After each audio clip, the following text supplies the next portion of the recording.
पुनीत, जब हम ये धमाके की बात करते हैं, खासतौर पर चूँकि जांच पहले ही शुरू हो चुकी थी, अमोनियम नाइट्रेट बरामद हुआ था, जरा पूरा घटनाक्रम बताइए, हुआ क्या, कैसे कैसे शुरुआत हुई इसकी? सीसीटीवी फुटेज में दिखा कि एक आदमी है जो पोस्टर लगा रहा है। वो पोस्टरों की जांच उनको एक मौलवी तक ले गई, इरफान।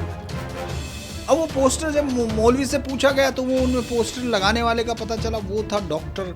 सोचिए, जिसका काम है जिंदगी बचाना, यानी वहीं जान लेने की बात सोचने लगे, बम लगाने लगे। तो 3000 केजी जो अमोनियम नाइट्रेट है वो इकट्ठा हुआ मिला।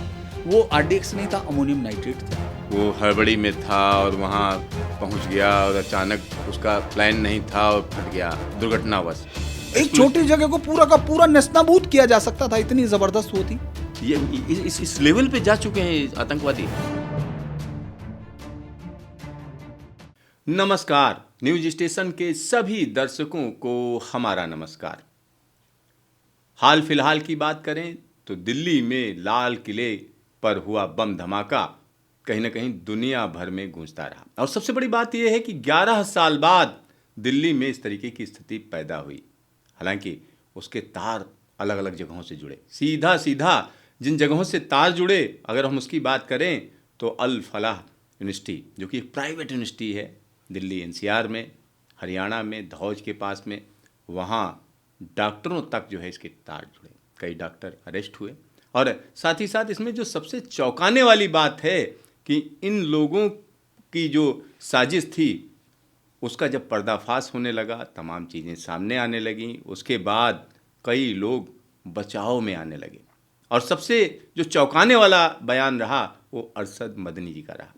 और जो बात कही गई वो कहीं ना कहीं ऐसा लगता है जैसे साफ साफ बचाव किया जा रहा है, इस तरीके की बातें कही जा रही हैं। और आखिरकार इन सब का मतलब क्या है, मायने क्या है, कि आखिरकार आतंकवाद के तार डॉक्टरों से क्यों जुड़ रहे हैं, यूनिवर्सिटी से क्यों जुड़ रहे हैं? क्या पढ़े लिखे लोग आतंकवादी बनेंगे? एक बड़ा सवाल लगातार सोशल मीडिया पर आप देख रहे हैं। इन सब पर बातचीत करने के लिए हमारे स्टूडियो में जाना माना नाम मौजूद है। आइए सीधा बात करते हैं धीरेन्द्र पुंडीर जी से, जो लगातार ऐसे मसलों पर पैनी नज़र रखते हैं। धीरेन्द्र जी, आपका स्वागत है न्यूज स्टेशन में। नमस्कार सिद्धार्थ, आपका और तमाम न्यूज स्टेशन के दर्शकों को मेरा बहुत बहुत नमस्कार। आपने इस चर्चा पर बुलाया उसके लिए धन्यवाद। पुंडीर, जब हम ये धमाके की बात करते हैं, खासतौर पर चूँकि जांच पहले ही शुरू हो चुकी थी, अमोनियम नाइट्रेट बरामद हुआ था, जरा पूरा घटनाक्रम बताइए, हुआ क्या, कैसे कैसे शुरुआत हुई इसकी? दरअसल ये बड़ा इंटरेस्टिंग सा केस है जो ये बताता है कि अगर कोई जो कश्मीर को लेके बहुत सारे सवाल इस देश में उठ रहे थे, और सबसे बड़ा सवाल था कि उनको राज्य का दर्जा क्यों नहीं दिया जा रहा। इस पर उमर अब्दुल्ला हैं, तमाम लोग हैं, और बहुत सारे उनके तमाम लोग अचानक सामने आ गए। ये वो लोग हैं जो उस समय खामोश थे जब कश्मीर में 370 तो धारा थी, और उसके बाद वहाँ जिस तरह से धमाके हो रहे थे, जिस तरह लंबे समय से जिस आतंक की एक कहानी वहाँ रोज़ हर दीवार पे लिखी जा रही थी। इतनी बार हम कश्मीर कवर करने गए, हर बार वहाँ लाल चौक पर भी अगर खड़े होकर कोई पीस टू करना होता था तो मिलिट्री वाले भी कहते थे कि जल्दी कर लीजिए, लोग शोर मचाते हैं, हल्ला करते हैं, वो करते हैं। तो वो तमाम जगह में आप देखेंगे कि वहाँ अगर आप गृह मंत्रालय के अधीन सीधे तौर पर पुलिस होते, तो इसीलिए कई सारी चीज़ें ऐसी हुई जो आपके जहन से अलग है। अचानक एक पोस्टर लगता है नौगाम इलाके में। वो पोस्टर परेशान करता है लोगों को सिर्फ इसलिए क्योंकि उसमें लिखा हुआ था जैश ये होगा, और अगर आप लोग अपने सुरक्षा बलों को अपने घरों में जगह दे रहे हैं या अपने इंस्टीट्यूट पर दे रहे हैं तो फिर आपको ये सही नहीं है, आपसे बदला लिया जाएगा, ये तमाम चीज़ें की जाएंगी। इस तरह से जैश की तारीफ के लिए जैश ए मोहम्मद जिंदाबाद और इस तरह के नारे लगे। यानी ये मतलब पोस्टर अचानक नजर आए, अचानक दिखने लगे। ये लगभग 16-17 अक्टूबर की बात होंगी, उसके बाद है। तो उसके बाद कुछ दिनों बाद इन पोस्टर्स के बाद एक बार फिर दोबारा एक पोस्टर्स दिखाई दिए। अब वो जो एसपी हैं वहाँ के, साउथ इंडिया के हैं, वो यंग एसपी, और उसने कहा कि ये कोई घटना जो है, चूँकि वो एक्टिव थे, तो उन्होंने कहा कि नहीं, ये कोई ऐसी घटना नहीं है जिस पार्टी को ये ज़रूर कोई मतलब होगा, क्योंकि 2 बार लिखा जा रहा। तो बहुत तेज़ी से तलाश की गई और उसने ये केस जाने नहीं दिया, क्योंकि जनरली आपने देखा होगा कि कोई पोस्टर लगा है, उसका ठीक है, लगा हुआ है, चर्चा में आ गया, ठीक है। यही सेंसिटिविटी होती है किसी अधिकारी की, और वो खासतौर से ऐसी जगह पर जो ट्रेंड हो। तो उसने देखा, और जब पहले तो सीसीटीवी फुटेज में देखा कि एक आदमी है जो पोस्टर लगा रहा है। वो पोस्टरों की जांच उनको एक मौलवी तक ले गई, इरफान तक। अब वो पोस्टर जब मौलवी से पूछा गया तो वो उनमें पोस्टर लगाने वाले का पता चला वो था डॉक्टर आथर, जो सहारनपुर का था, आदिल। पहले मतलब वो मौलवी, मतलब ये जो डॉक्टर जो जिसकी आप बात कर रहे हैं वो सहारनपुर का था और वहाँ पोस्टर लगा था। कश्मीर का रहने वाला है, लेकिन सहारनपुर में पोस्टेड था एक अच्छा, हॉस्पिटल सहारनपुर में जो है हाँ, पोस्टेड ये था, तमाम लेकिन वहाँ जाकर वो पोस्टर लगा रहा था। वो चूंकि वो शादी में शामिल होने गए थे, वहीं शादी थी एक, वो पूरे बैचमेंट की, और ये लोग अलग अलग तरीके से वो कर रहे थे।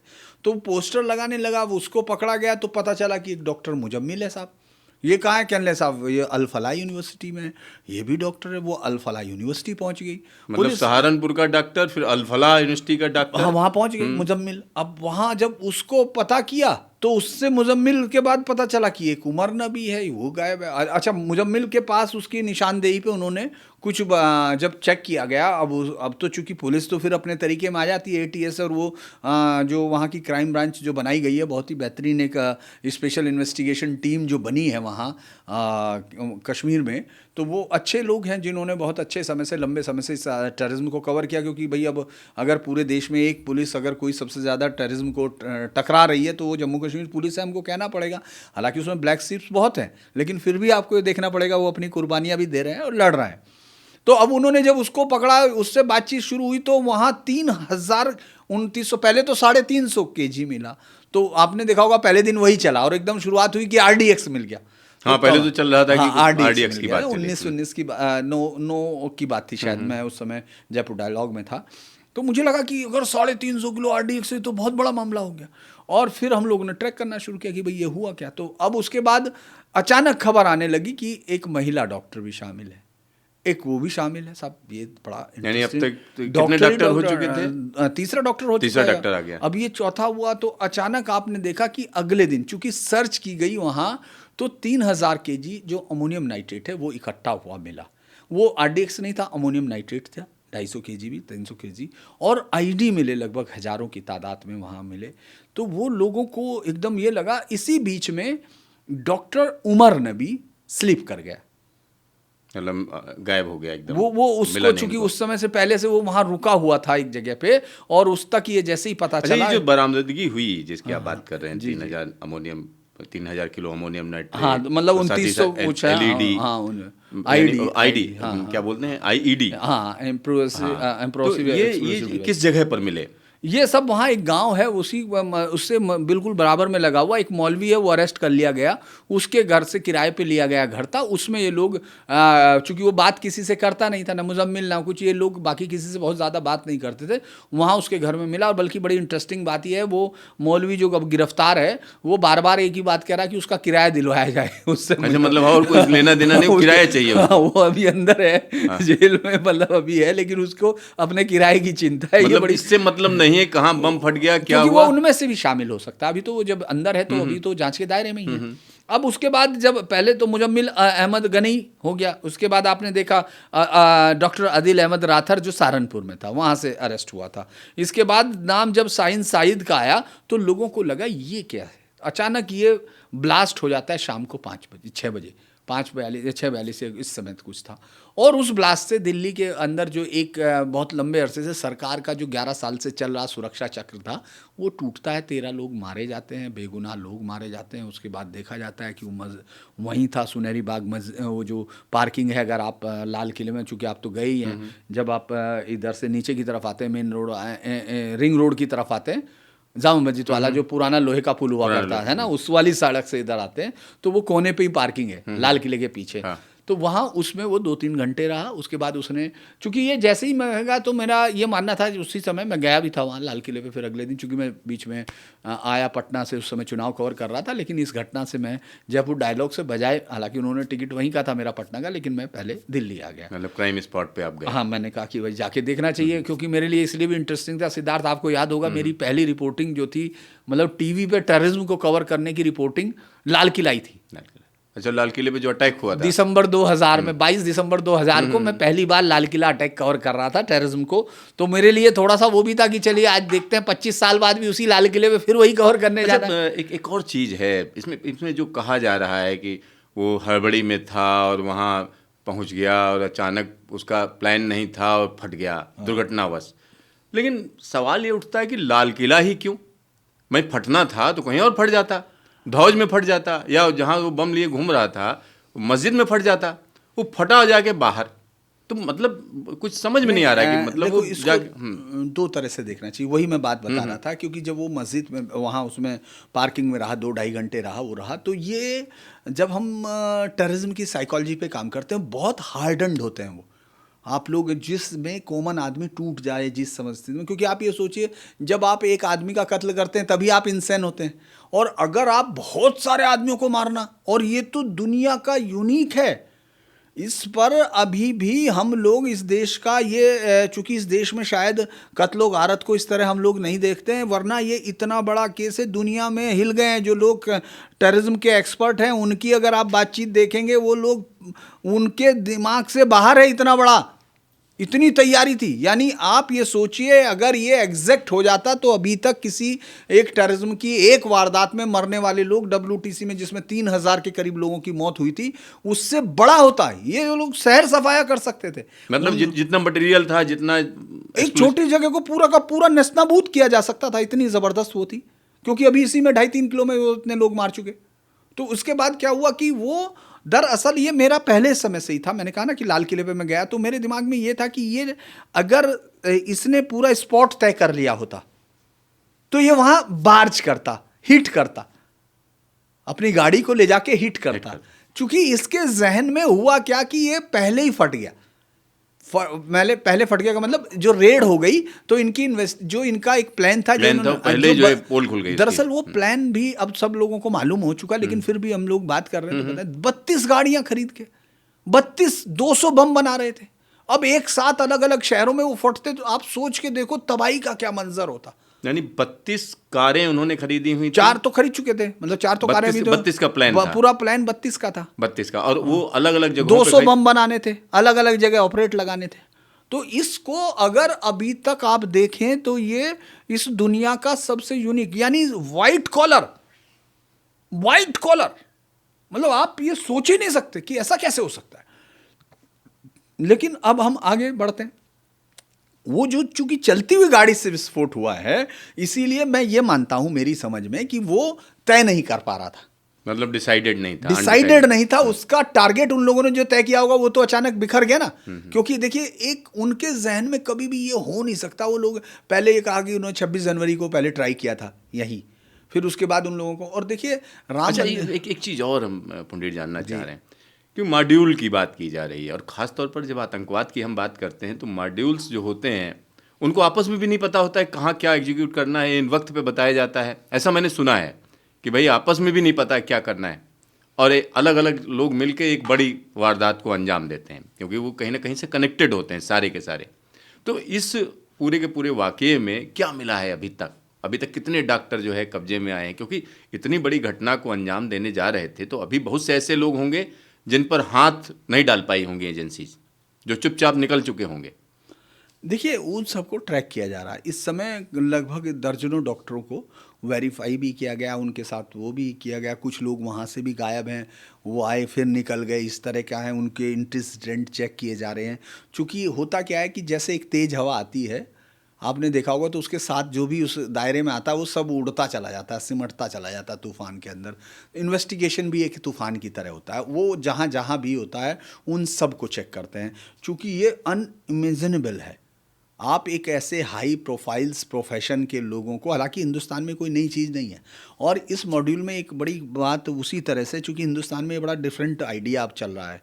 देखिए एक तो आप ये देखिए कि संजरपुर मॉड्यूल आपको याद होगा, आजमगढ़ का इंडियन मुजाहिदीन का एक ही गांव के वो तमाम लौंडे, 18 लौंडे जिन्होंने पूरा देश हिला के रख दिया, पूरा देश। आई एम लगातार इस दुनिया के सबसे ज़्यादा ड्रेडेड आतंकियों के गैंग में से, वो ग्रुप में से था वो मॉड्यूल। उसने, आपको याद होगा, कितने ब्लास्ट किए आईएम के लोग।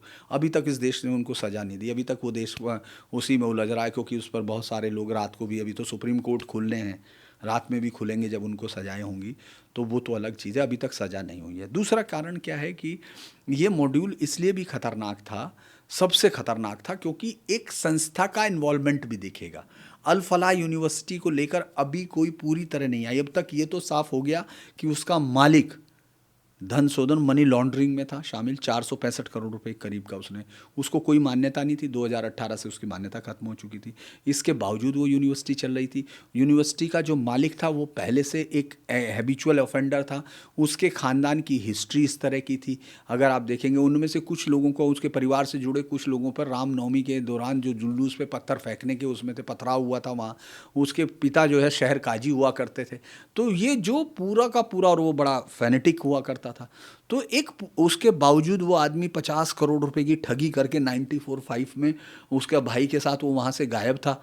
उसके बाद उसने एक यूनिवर्सिटी खोल ली, उस यूनिवर्सिटी को माइनॉरिटी का दर्जा दे दिया, उसमें कश्मीरी स्टूडेंटों की संख्या और टीचर्स की संख्या एक एबनॉर्मली बहुत ज़्यादा थी जो नॉर्मल कंडीशन से। देखिए, हम लोगों को अपनी बातचीत में ये बहुत सहजता से साफ रखना चाहिए कि कश्मीर को लेके सारा सवाल नहीं हो रहा, लेकिन टेररिज्म की दिक्कत यही है कि जब आप बात करोगे तो किसी को तो बताना पड़ेगा। तो वो तमाम लोग थे, उन लोगों की संख्या इतनी ज़्यादा थी, तो ये सब वो थे जिन पे सरकार, मुझे लगता है कि सरकार को नज़र रखनी चाहिए थी, एजेंसीज की प्राइमा फेसी एक प्रॉब्लम नहीं, और देखती है। दूसरा क्या है, कोई यूनिवर्सिटी बनती है या कुछ भी है, उसकी मान्यता, मान लिया हम कहते हैं नहीं मान्यता है, उसने झूठा लगा रखा है, तो वहाँ का एडमिनिस्ट्रेशन क्या कर रहा था, वहाँ के लोग क्या कर रहे थे, जो निकल रहे थे, उन्होंने किसी ने चेक नहीं किया कि इसकी मान्यता है या नहीं है। और बता दूं, मैं भी एक बार उस यूनिवर्सिटी में गया 2017 में। अच्छा, किसी जब आप बाइट लोग- के चक्कर में मैं गया था। अच्छा, और वहाँ का जो माहौल था, चूँकि माइनॉरिटी इंस्टीट्यूशन था, तो मेरे लिए भी आश्चर्य की बात थी, जिससे बात करो ज़्यादातर कश्मीर के लोग थे। ये मेरे लिए भी बड़ी आश्चर्यचकित करने वाली बात थी। और लेकिन मैंने जिसने भेजा हुआ था उससे हमने कहा, भाई ऐसे, तो उन्होंने कहा कि ऐसा होता है, इस तरह के इंस्टीट्यूशन होते हैं, इसमें कोई ऐसी चीज़ नहीं। लेकिन चूँकि किसी भी जगह पर आप जाओगे तो आपके दिमाग में थोड़े होता है कि यूनिवर्सिटी ही ऐसी निकल जाएगी। ये मतलब सबसे चौंकाने वाली बात है हाँ, कि ये परेशान करने वाली बात परेशान है। करने वाली बात। अच्छा, एक और यूनिवर्सिटी का इसमें नाम आ रहा है, एक प्राइवेट ऑर्गेनाइजेशन का, लखनऊ का भी कोई इसमें किसी संस्थान का नाम है। नहीं, वो दरअसल चूंकि दो डॉक्टर्स जो भाई बहन हैं, डॉक्टर शाहीन और वो जैश की जो महिला विंग है उसकी हेड थी, ये और भी परेशान करने वाली बात है।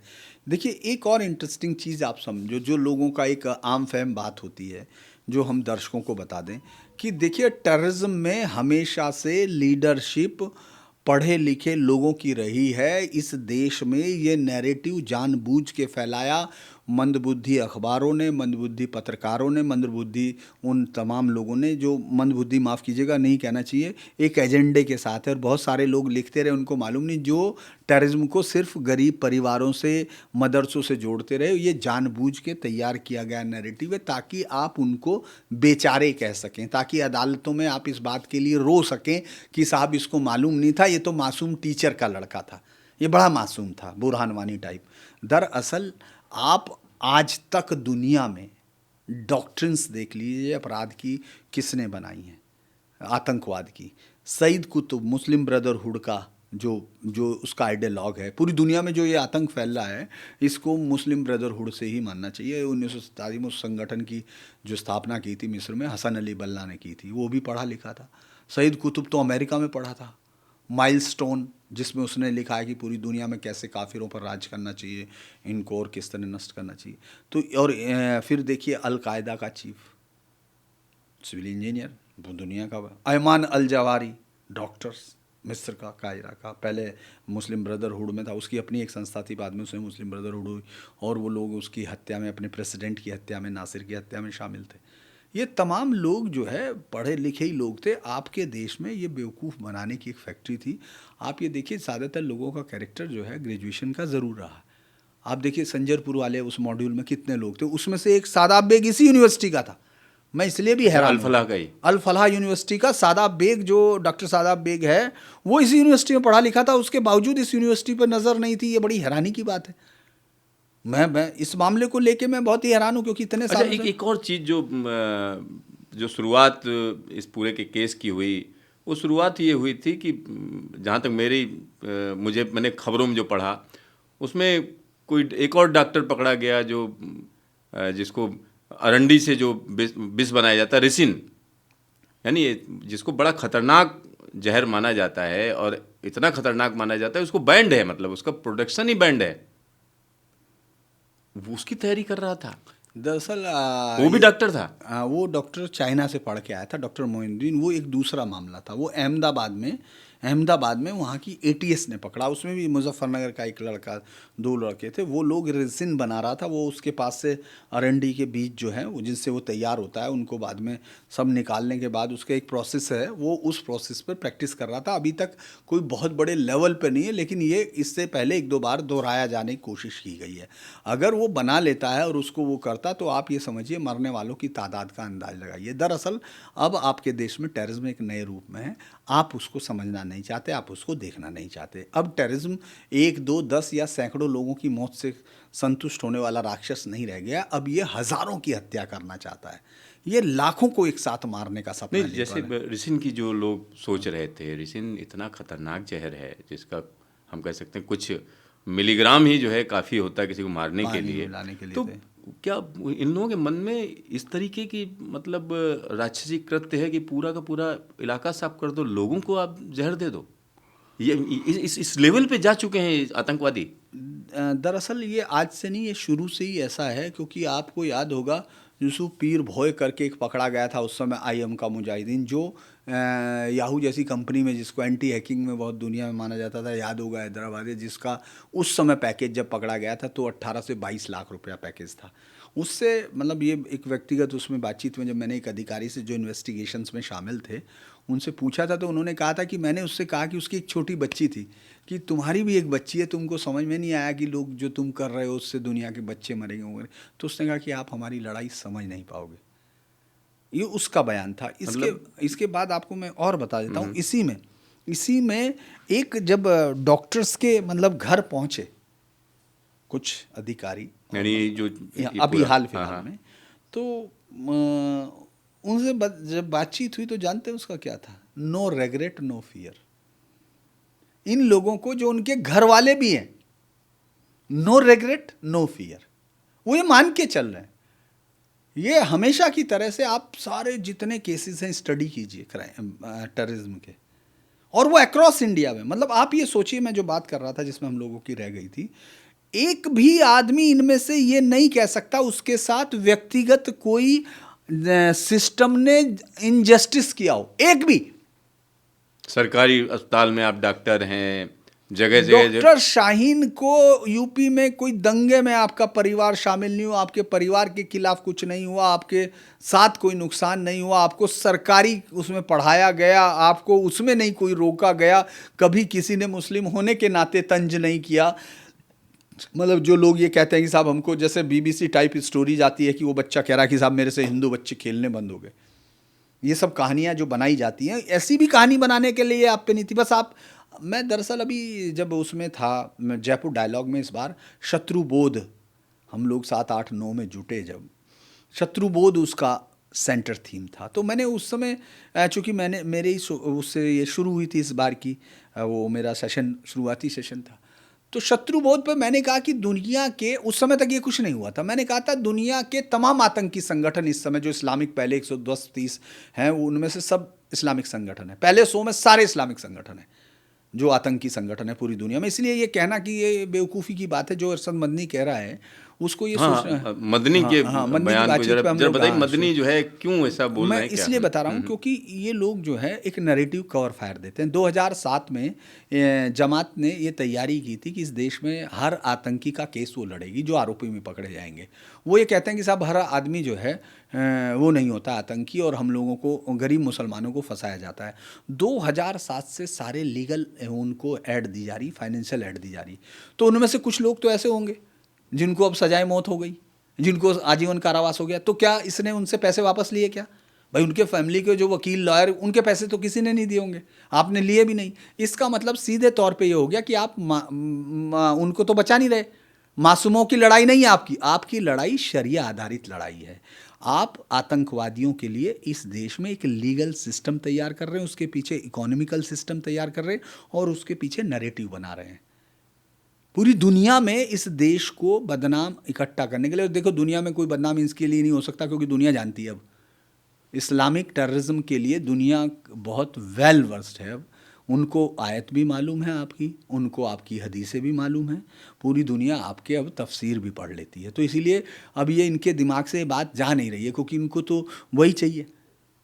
दरअसल मैं जो बात कर रहा था कि पूरी दुनिया के किसी भी आतंकी संगठन का सिर्फ भाषा और उसका ऊपर का कवर हटाइए, आप उसका जो टेक्स्ट है वो सब एक होगा, सब एक होगा।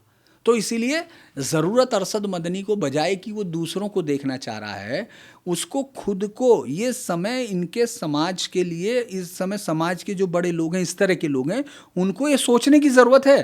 कैसा क्यों हो रहा है, क्या है, नहीं, आत्मावलोकन बच्चे करें। 9-10 साल के बच्चों पे ये आरोप आ रहा है, कहीं कहीं जगह पे आपने देखा कि वो बच्चा हिंदू लड़कियों के और उसके उसमें पेशाब मिला रहा है बोतल में पानी की, लाइन से आ रहे, और एक डॉक्टर पढ़ के आ रहा है। ये तो हो गया प्राइमरी की बात। और एक पढ़ के आ रहा, चाहे अमेरिका चाइना से पढ़ाए चाहे कहीं से पढ़ ले, वो रिजन बना रहा है। मतलब आपने पढ़ाई करा दी तो आफत है। मतलब बोतल से लेके वहां तक आप कुछ भी मिलाए जा रहे हो, जहर में, पेशाब से लेके रिजन तक सब। इतनी जो नफरत है, क्या लगता है इसका, आपको क्या लगता है कहाँ से ये नफरत आ रही है और इसको मिटाया कैसे जा सकता है? कोई रास्ता है इसमें? देखिए, वो तो उन्हीं को तय करना होगा वो रास्ता क्या होगा, क्योंकि हम लोग जो इस्लाम में सबसे बड़ी बात यह है कि वहाँ किसी भी बाहरी आदमी का कोई दखल नहीं, उसको गैर इस्लामी कह के कुछ भी कोई भी सब। दरअसल बहुत इंटरेस्टिंग चीज़ ये है सिद्धार्थ, कि दुनिया भर के किसी भी मसले को इस्लाम अपने साथ जोड़ता है। जैसे मैं आपको बताऊं, 1924 मैं मोहम्मद अली जौहर की एक यूनिवर्सिटी, जो जौहर अली रोड भी है, सब लोग हैं इस देश में, बड़ा उनको ये माना जाता है, लेकिन सही मायने में इस देश ने एक झूठ में ज़िंदा रहने की आदत विकसित की हुई है। ये देश झूठ गंगा जमनी बोलता है, ये झूठ भाईचारा बोलता है, ये सच की आंखों में नहीं देखता है।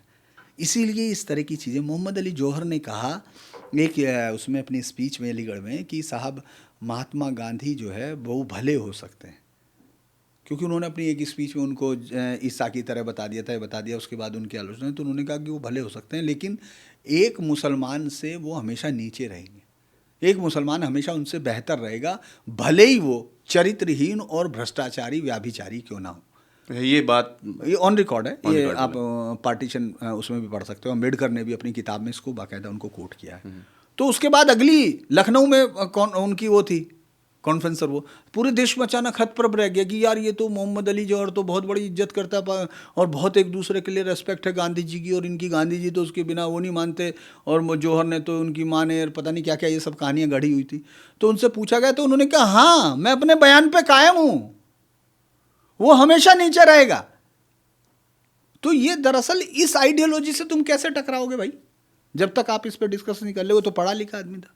दरअसल आप देखेंगे कि कोई भी मुस्लिम्स हो, वो एजुकेशन के साथ, आपने देखा होगा कि साहब आप बार बार, ये तो सारे एजुकेटेड ही हैं यार, हाँ पढ़े लिखे हैं, और ये तो डॉक्टर, इससे डॉक्टर है, इससे ज्यादा आप जिंदगी में भाई क्या आदमी है? सोचता है कि भाई एक कोई ये- पेशा हो और वो भी सम्मानित पेशा। इसमें क्या डॉक्टर का जो पहला कर्तव्य होता है लोगों की जान बचाना। बड़े चौंकाने वाली बात ये है कि डॉक्टर का जो, जिसको बोलते हैं ना, एक ओथ लेते हैं, हिप्पोक्रेटस ओथ, अब तो हम जिसमें लोग सुसूत्र के लिए कहने लगे हाँ, कि वो लोग- लेकिन अब आप सोचिए जिसका काम है जिंदगी बचाना, वो- यानी वहीं जान लेने की बात सोचने लगे, बम लगाने लगे। इसीलिए मैं आपको बता रहा ये हूँ, ये बड़ी चौंकाने वाली ये चीज जो है। आप कह रहे हैं ना कि कोई इसका, दरअसल क्या है ना कि इसमें एक बड़ा इंटरेस्टिंग बात ये है कि आपको मदरसे पर पूरा अंकुश लगाना होगा। मदरसे बंद होने चाहिए इस देश में, क्योंकि मदरसों में जो पढ़ाया जाता है वो सीधे तौर पर दूसरे लोगों को काफिर ही बताया जाता है। जब तक आप इस तरह की चीज़ें टकराएंगे नहीं, सामने नहीं आएंगे, आप कुछ नहीं कर सकते। कोई भी मुस्लिम्स फैमिली, ज़्यादातर की बात कर रहा हूँ मैं, सबकी नहीं। अपवाद पे एक बात और ध्यान रखना, बहुत सारे लोग आपके साथ अपवाद की बातें करते हैं।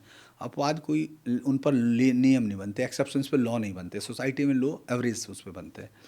अगर हम लोग देखते हैं तो आपने देखा होगा, एक पढ़ा लिखा बच्चा, मुस्लिम्स बच्चा, वो पब्लिक स्कूल में भी जाता है, लेकिन फिर उसके घर मौलवी आएगा पढ़ाने, कुरान खानी होगी या तमाम चीज़ें जो उसको, वो एक साथ है। तो वो उस बेसिक नैरेटिव से कभी बाहर नहीं निकलता, जिसमें उसको बचपन से सिखा दिया जाता है कि काफिर होते हैं, काफिर हिंदू काफिर हैं। हिंदुओं को, जैसे उन बच्चों से पूछा गया तो उनमें से एक खबर आया, ये अलग अलग अखबार की खबर है, चूँकि मैंने उसको नहीं देखा, लेकिन अखबार में पूरे में, कि साहब वो अगर आप हिंदुओं को पेशाब पिला दोगे तो उनसे जन्नत मिल जाएगी। तो यार मार दोगे तो भी जन्नत मिल जाएगी, पेशाब पिला दोगे तो भी जन्नत मिल जाएगी, रोटियों में थूक दोगे तो भी जन्नत मिल जाएगी। ये जन्नत ही क्या है? तो जब तक ये जन्नत का पता नहीं चलेगा तब तक ये लोग इस दुनिया को दोजख बनाते रहेंगे, जो इस तरह के कहानी पर यकीन रखते हैं। तो वो कोई भी हो, वो आप बच्चा भी ले सकते हो, मजदूर भी ले सकते हो, ऊपर से डॉक्टर्स भी हो सकता है। और बहुत सारे लोग अक्सर ये कहते हैं सब धर्म बराबर हैं, ये कहानियाँ बहुत चलती हैं।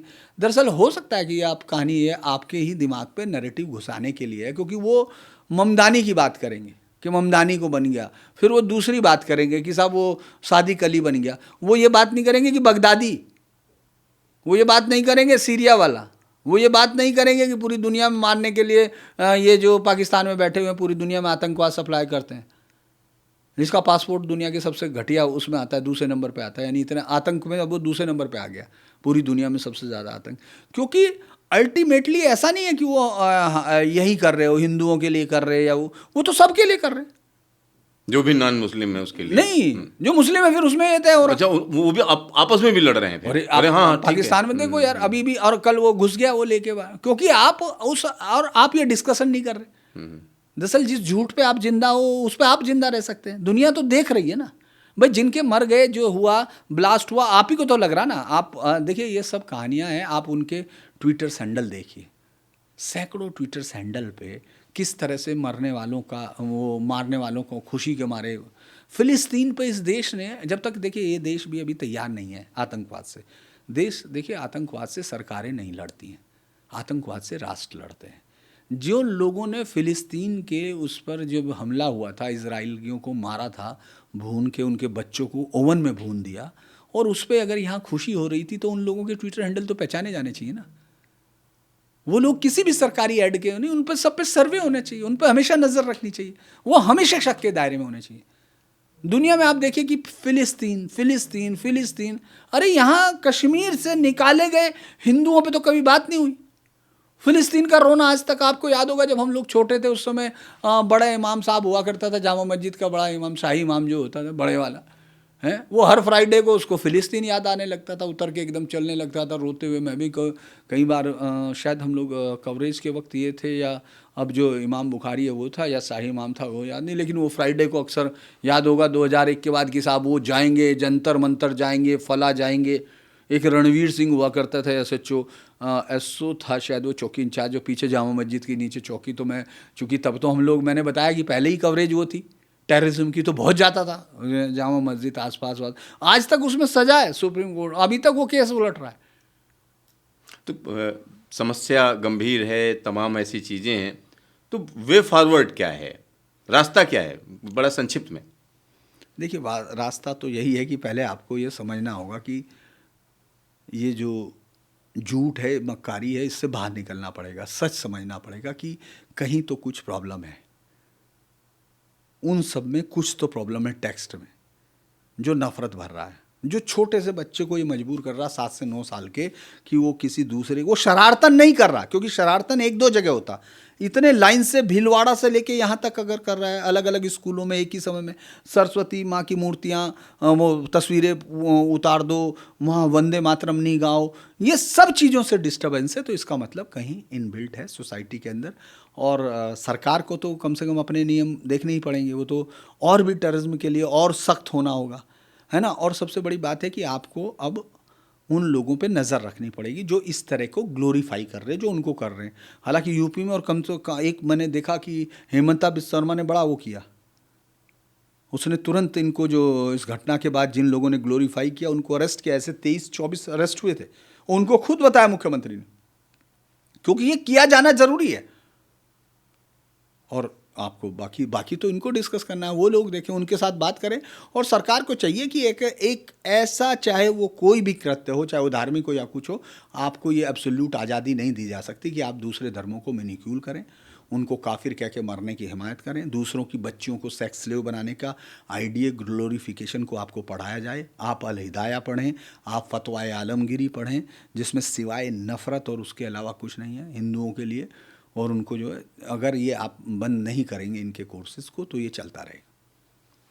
पुंडरीक जी, आपका ढेर सारा धन्यवाद तमाम मुद्दों पर अपनी राय रखने के लिए।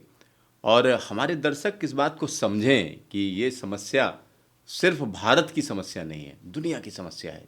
जहाँ पर भी आप देखेंगे इस तरीके की समस्याएं सामने आ रही हैं, तो कहीं ना कहीं इसमें सोचने की ज़रूरत है, आत्मचिंतन की भी ज़रूरत है। जिस समाज के लोग इस तरीके की चीज़ें कर रहे हैं और ख़ास तौर पर दूसरे लोगों को मारने की योजनाएं, वो भी डॉक्टर करे।